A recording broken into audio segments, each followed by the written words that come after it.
cut is a one-shot deal. It requires skill and a steady hand.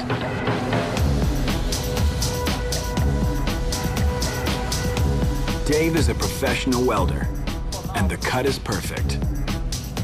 I was actually impressed by it, to be perfectly honest, because it was a very nice straight cut. The damaged front end is hauled away to the scrapyard. Now the trick is to complete the cut on the second tank along the exact same line. Otherwise, the two halves will not fit together. This one we're going to cut in the same place. We're going to cut it down through there. With the second cut, there is no margin for error.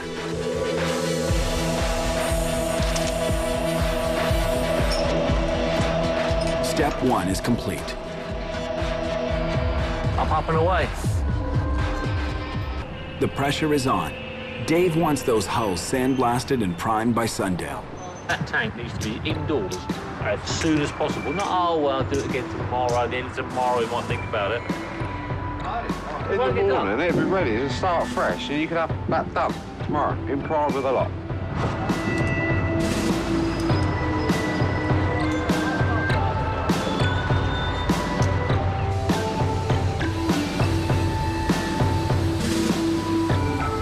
When you shot blast a tank, the equipment's really fairly simple in its theory.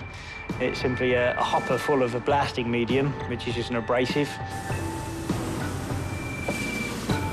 The one we're using at the moment is a byproduct of metal casting.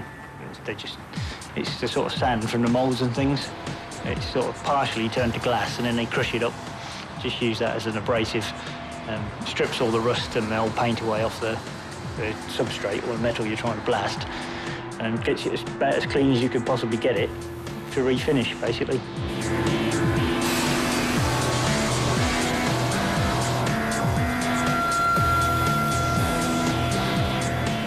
And now David is going to commence blasting at the bottom of the Sherman tank while it is suspended upon the crane with a piece of wood for extreme safety.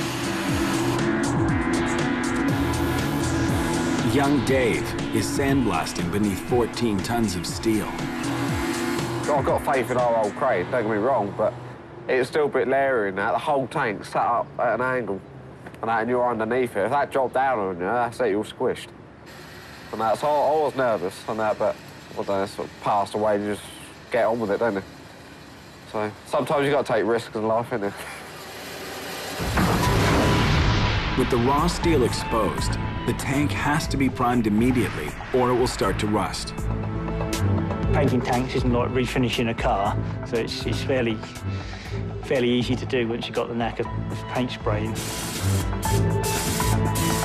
When they built them at the Detroit Tank Arsenal, Chrysler and people like that, they had a tunnel of infrared lamps and they could paint a tank and dry it in 4 minutes.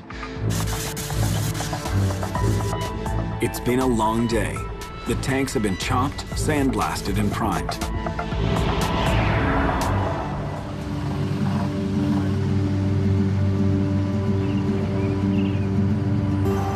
The crew at the Isle of Wight Military History Museum have reached a critical stage in restoring their Sherman. It's time to prepare the turret ring.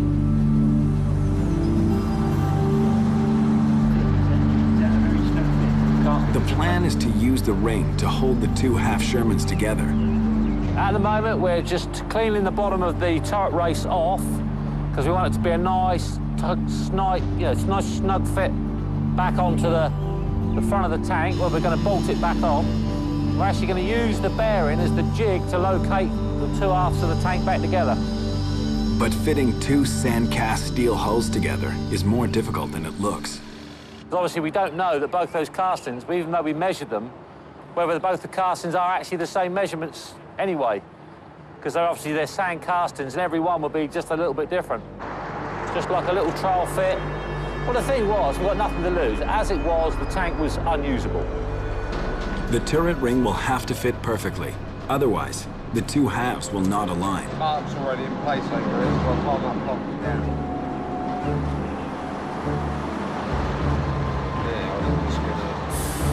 So does everything else line up really well? They're all good? They're good. Yeah, so there's no different pitching, is there? No, no different pitches. They are absolutely Why don't you go maybe 3 on that? spot.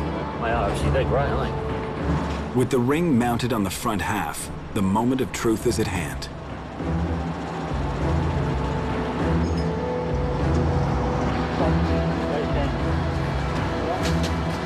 What do you think? I went over there. Fingers. What's your fingers, Jim?